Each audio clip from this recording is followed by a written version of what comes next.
अस्सलाम वालेकुम बच्चों। तो हमारे 2 चैप्टर कंप्लीट हो गए।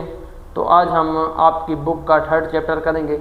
ये एक ऐसे समझे कि आपकी पूरी फर्स्ट जो 9th की केमिस्ट्री है ना, उसमें सबसे इम्पॉर्टेंट भी ये है और सबसे छोटा भी यही है, क्योंकि ये चैप्टर आपको फर्स्ट ईयर और इंटर के हर चैप्टर में मिलेगा। वहाँ आइडेंटिफिकेशन होगी, कौन सा मेटल है, कौन सा नॉन मेटल है, कौन सा मेटलॉइड है। इस चैप्टर में जो पढ़ेंगे वो आपको बता रहा हूँ, ठीक है। इनके अलावा पढ़ेंगे कोई भी एलिमेंट आ गया तो आपको कैसे पता चलेगा कि ये इसका कौन सा ग्रुप है, कौन सा पीरियड है। तो लास्ट जो लेक्चर था हमारा इलेक्ट्रॉनिक कॉन्फ़िगरेशन, इलेक्ट्रॉनिक कॉन्फ़िगरेशन से कैसे हमें पता चलेगा कि कौन सा पीरियड है, कौन सा ग्रुप है और इनकी वैलेंसी क्या है। तो इस चैप्टर में वही पढ़ेंगे। और इनके अलावा जो हम इन चैप्टर में इस चैप्टर में पढ़ेंगे, पीरियडिक प्रॉपर्टीज़ हो गई, जैसे एटॉमिक साइज हो गया, जैसे हमारे डाउन द ग्रुप हो गया, अलोंग द पीरियड। ये ऐसे समझे कि आपकी 9th की केमिस्ट्री का जो सबसे इम्पॉर्टेंट चैप्टर और सबसे छोटा चैप्टर है ना, वो ये है। इसको आपने बहुत ही गौर से सुनना है। इनके 3 लेक्चर होंगे। हमारे जो पहले जो 2 चैप्टर थे उनकी 5-5 लेक्चर हुई थी। फर्स्ट के 6 लेक्चर हुई थी और सेकंड चैप्टर के 5 लेक्चर हुए थे। इनके ओनली 3 लेक्चर होंगे। फर्स्ट लेक्चर होगा इनकी हिस्ट्री के ऊपर, ठीक है, जो 4-5 साइंटिस्ट हैं आपके छोटे छोटे, ठीक है। उनके बाद जो सेकंड लेक्चर होगा आपका पीरियडिक प्रॉपर्टीज, पीरियडिक टेबल के अंदर जो पीरियड्स और ग्रुप्स है ना, उनकी आइडेंटिफिकेशन हम पूरी पीरियडिक टेबल इधर ड्रा करके आपको एक एक चीज़ बताएंगे। हर एलिमेंट की हम आपको प्रॉपर्टीज़ बताएंगे। वो मे भी थोड़ा बहुत लेक्चर लेंथी हो जाए, ठीक है। इनके अलावा जो आपका 3rd चैप्टर होगा वो पीरियडिक प्रॉपर्टीज़ के ऊपर होगा, जैसे एटॉमिक साइज होगी, आयोनाइजेशन एनर्जी होगी, इलेक्ट्रोनेगेटिविटी हो गई, शील्डिंग इफेक्ट हो गया, ठीक है। ये कुछ उनकी प्रॉपर्टीज़ होंगी। ये 4 से 5 प्रॉपर्टी होंगी। कहने का मतलब ये है कि अगर पढ़ाने पे आए तो हाफ एन आवर या 1 आवर बहुत बड़ा है इस चैप्टर को कंप्लीट करने में, लेकिन हम एक बहुत ही डिटेल से, बहुत ही एक अपने रिदम के हिसाब से चलेंगे। हम 1 शॉट अगर लेक्चर की सीरीज़ बनाते तो फिर कवर कर देते, लेकिन हम एक रिदम में बना रहे हैं लेक्चर, ठीक है। एक इस कहने बहुत ही छोटा टॉपिक है, तो कुछ साइंटिस्ट हैं उनको हम देखते हैं, ठीक है। वैसे तो आप पीरियडिक टेबल के को बनाने में हज़ारों साइंटिस्ट आए थे, ठीक है। हज़ारों साइंटिस्ट हैं, उन हज़ारों में से भी 4 से 5 हम साइंटिस्ट का नाम लेते हैं, क्योंकि उनका मेजर रोल है इस पीरियडिक टेबल में पूरी में, ठीक है। उस पीरियडिक टेबल में उनका बहुत बड़ा रोल है। तो हम स्टार्ट करते हैं अल्लाह के नाम से। तो I am Mohammad Arshad, your chemistry instructor. तो आज हम स्टार्ट करते हैं साइंटिस्ट से, ठीक है। तो सबसे पहले जो हम इधर साइंटिस्ट 4 से 5 साइंटिस्ट हैं, आप गौर से सुनना। फर्स्ट साइंटिस्ट हैं डोबर्नर, ठीक है। एक ये साइंटिस्ट है, इसने कौन सी चीज़ बताई थी सबसे पहले। हम जो सीरीज से जिस तरीके से हम चल रहे हैं ना, ऐसे समझे कि इसने सबसे पहले ये काम किया था। उसके बाद जो सेकंड साइंटिस्ट आया था उसने और मॉडिफिकेशन की थी, ठीक है। आगे पीछे हम नहीं, इसी सीक्वेंस के साथ चलेंगे, ठीक है। जो डोबर्नर एक साइंटिस्ट है, इसने क्या किया था, एक ट्राइड सिस्टम बनाया था। इसने क्या बनाया था, ट्राइड सिस्टम। ट्राइड कहते हैं 3 एलिमेंट, ठीक है, 3 एलिमेंट। उन 3 एलिमेंट में भी इसने क्या किया, जो फर्स्ट एलिमेंट होगा और जो ये बीच का स्पेस होगा और जो दूसरा एलिमेंट। अब इन ये एलिमेंट और ये एलिमेंट, इन दोनों का जैसे हम एवरेज निकालेंगे ना, तो किस मास के इक्वल होगा, जो बीच वाला जो भी एलिमेंट होगा ना उसके मास के इक्वल होगा। ये आपने फॉर्मूला ज़हन में रखना है तो आपको याद हो जाएगा आसानी से। एक एग्जांपल कराएंगे ना, हर चीज़ क्लियर, ठीक है। ट्राइड सिस्टम बनाया था इसने। कैसे ट्राइड सिस्टम बनाया था, इसने जो फर्स्ट एलिमेंट, ये कौन सा है, फर्स्ट एलिमेंट, और जो ये जो लास्ट एलिमेंट है, लास्ट या ऐसे समझिए कि 3rd एलिमेंट है, इन दोनों का इसने क्या किया, एवरेज लिया। तो एवरेज लेने के बाद इसका जो मास आया था ना, वो बीच वाले का इक्वल आया था, ठीक है, पहली बात। दूसरी बात, जो डोबर्नर एक साइंटिस्ट है, इसने एलिमेंट की कुछ, अब एलिमेंट की एक रिथम, एक ऐसे समझें कि एलिमेंट तो बहुत से बहुत एलिमेंट डिस्कवर हो चुके थे। अब एलिमेंट को तरतीब में लाना था। इन साइंटिस्ट ने क्या किया था, एक तरतीब बनाई थी। साइंटिस्ट ने क्या किया था, एलिमेंट की एक तरतीब बनाई थी। ठीक है, अब इसने डोबर्नर ने जो तरतीब बनाने की कोशिश की थी on the basis of atomic mass. ठीक है, एलिमेंट का इसने एटॉमिक मास रखकर इसने कहा था कि इनकी ये 3 एलिमेंट है, इनकी प्रॉपर्टी सेम होगी। ये एक ट्राइड है। जैसे इसने 3 ट्रेड लिए थे, ठीक है, इसने कितने लिए थे, 3 ट्रेड लिए थे। तो एक फर्स्ट इसका जो ट्रेड है ना, ट्राइड्स कहते हैं या ट्राइड्स कहते हैं या ट्रेड्स कहते हैं, ट्राइड्स मिलते हैं 3 एलिमेंट। ठीक है, जो इसने ऐसे किया, इसने एक लिया लिथियम, सोडियम और के पोटाशियम। लिथियम, सोडियम और पोटाशियम, लिख भी देते हैं इधर, लिथियम, सोडियम और पोटाशियम। आज तो हमें पता है कि लिथियम का एटॉमिक मास क्या है, सोडियम का एटॉमिक मास क्या है, पोटाशियम का एटॉमिक मास क्या है, वो तो उनको ही पता था।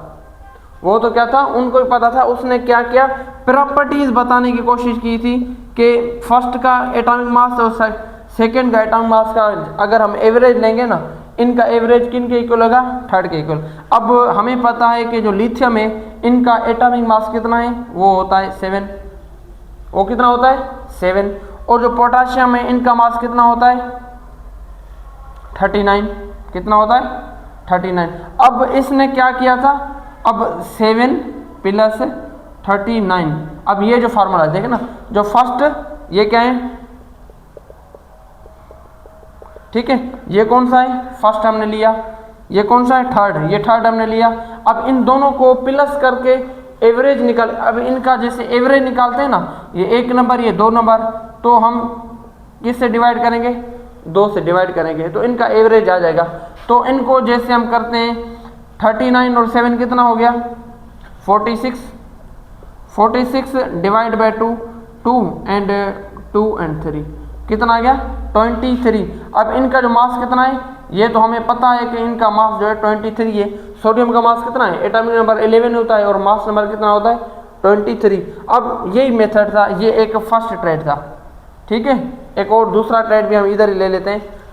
ठीक है, अब ये कहने का मतलब ये था कि जो पहला एलिमेंट और दूसरा एलिमेंट है ना, जैसे इनका हम एवरेज निकालें, अगर वो बीच वाले एलिमेंट के इक्वल आ जाता है, तो कहने का मतलब ये था कि इन तीनों की, ये जो 3 एलिमेंट हैं, इन तीनों की प्रॉपर्टी सेम है।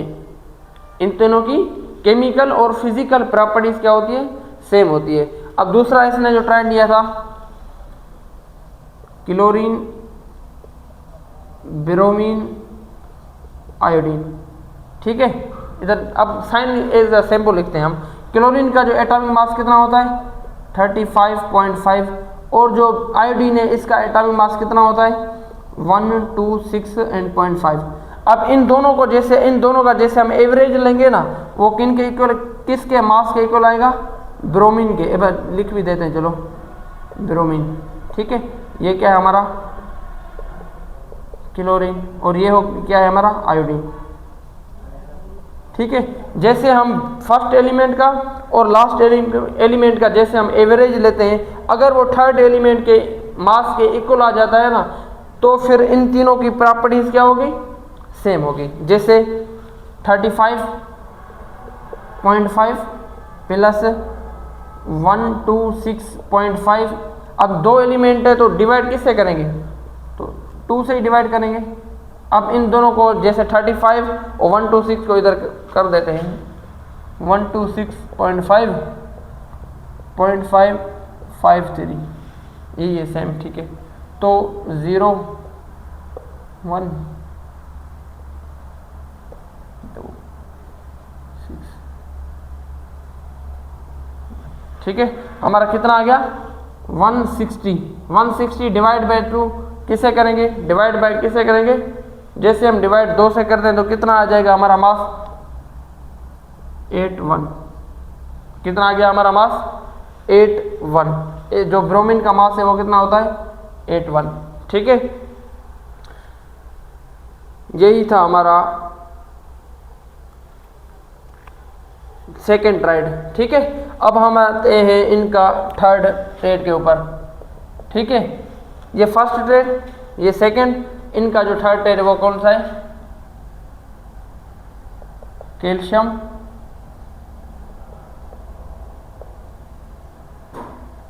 Strontium and barium. ठीक है, अब इन तीनों का मास, ठीक है, कैल्शियम का मास कितना होता है? 40।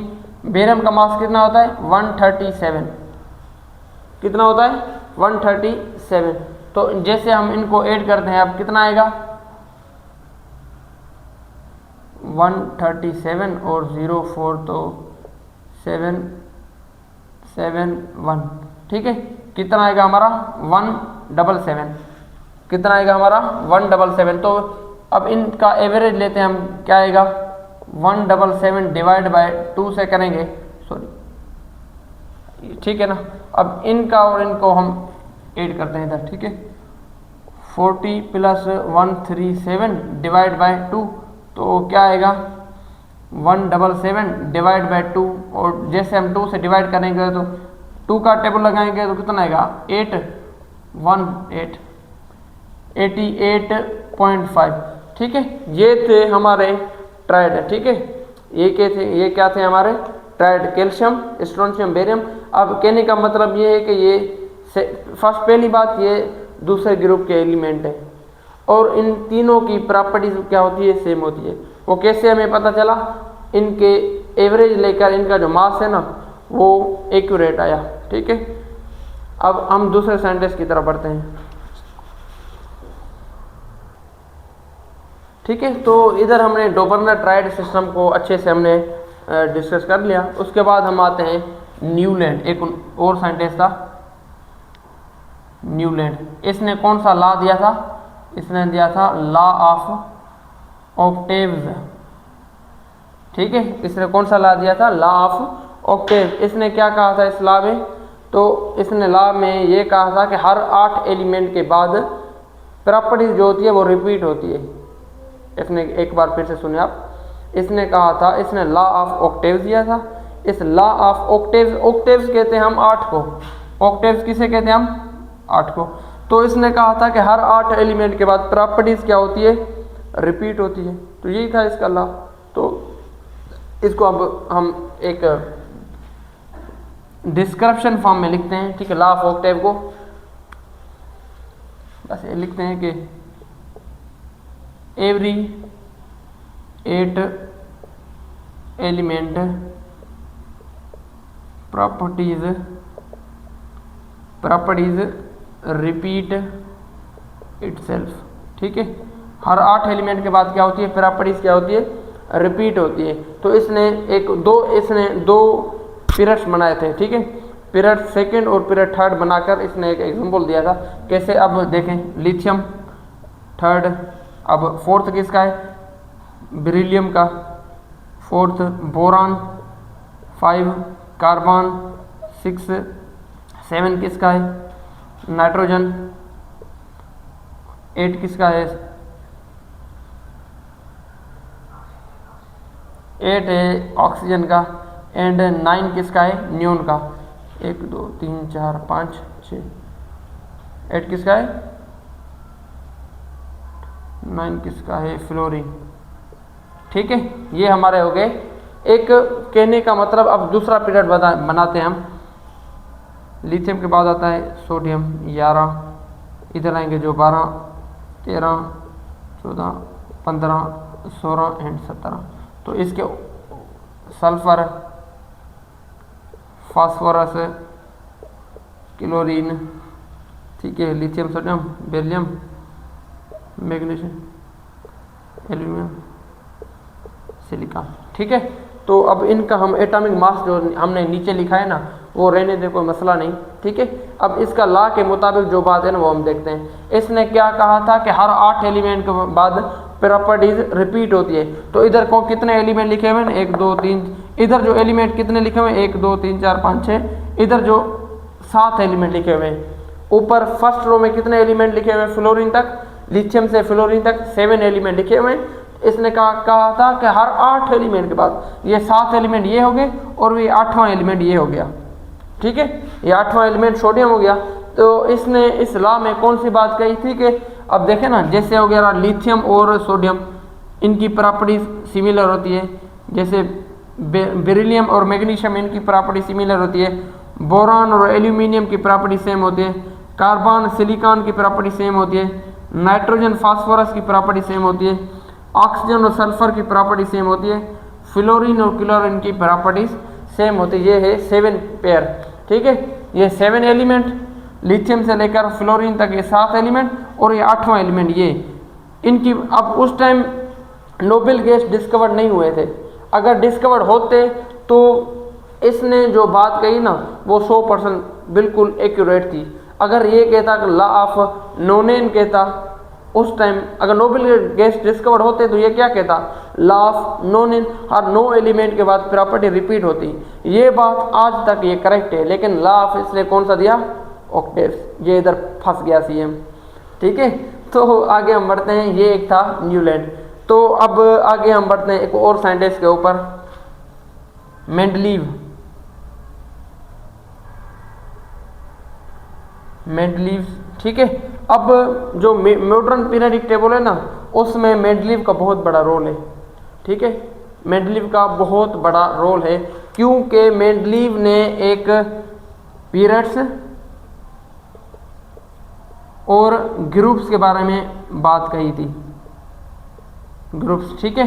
पीरियड्स जो इस चैप्टर की बुनियाद यही है, दो ये टॉपिक की भी दो ही हैं, ये हिस्ट्री बस से रख दिए, बहुत अच्छा है कि रख दिए इन्होंने, ठीक है। पीरियड्स को हम कहते हैं, ये जो अब आपकी पीरियडिक टेबल होगी, जैसे मैं इधर अगर आप इजाज़त दें तो इधर मैं एक रफली बनाता हूँ, ठीक है।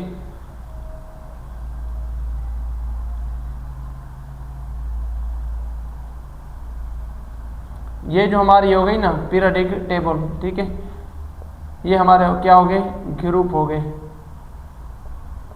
ठीक है, ठीक है।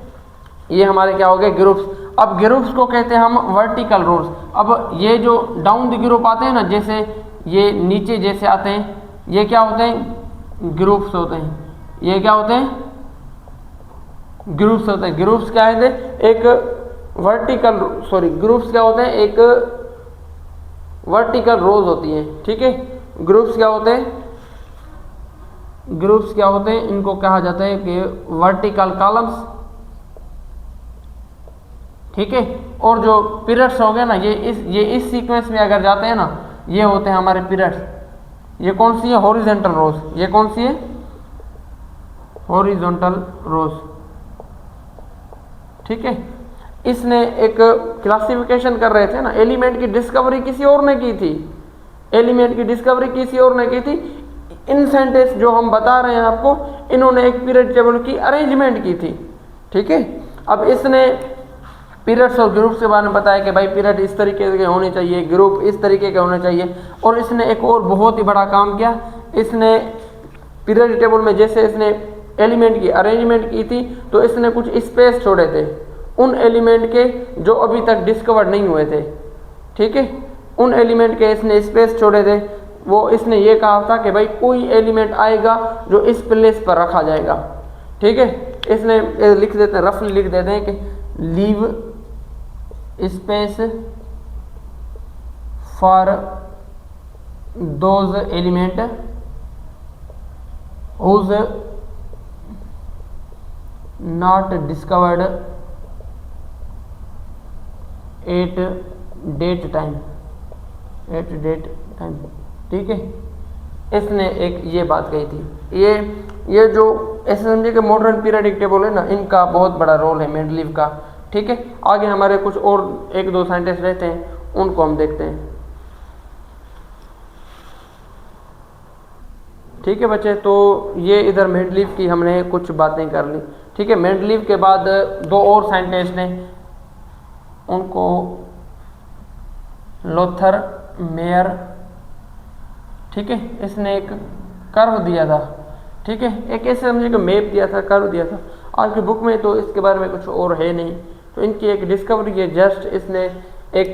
इसने भी पीरियड्स, ठीक है, इसने भी पीरियड्स और ग्रुप्स के बारे में बताया था, ठीक है।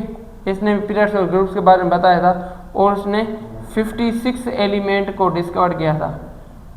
ठीक है, ऐसे समझे कि आधी पीरियडिक टेबल भाई इस भाई साहब ने डिस्कवर की थी, अरेंजमेंट की थी। ठीक है, डिस्कवर के साथ अरेंजमेंट भी की थी, बहुत बड़े खिलाड़ी थे उस टाइम के। ठीक है, आपकी बुक में तो ये चीज़ नहीं है कि उसने किस तरह के कर्व बनाया था। एक मैं रफली स्ट्रक्चर बना देता हूँ। ठीक है, इस तरीके का स्ट्रक्चर था। अब देखें ना, इस तरीके का इसने एक स्ट्रक्चर बनाया कि जैसे ये एलिमेंट हो गया, ये एलिमेंट हो गया, ये एलिमेंट हो गया, ये इस तरीके से इसने एक कर्व बनाया था। इस कर्व में इसने ये बात कही थी कि जो अब यहाँ पर जहाँ पर जो एंड आ रही है ना, अब उसने एलिमेंट रखना शुरू, इधर लिखा था लिथियम, सोडियम, पोटाशियम। तो लिथियम, सोडियम और पोटाशियम की प्रॉपर्टी सेम होती है, ये डोबर्नर ने भी कहा था। डोबर्नर जो ट्राइड सिस्टम है, जो फर्स्ट ट्राइड जो अभी हम पढ़ कर आए हैं, वो भी यही था। तो इस कर्व को इन्होंने रिजेक्ट इस वजह से किया, इस कर्व के तहत एलिमेंट को याद करना बहुत डिफिकल्ट था।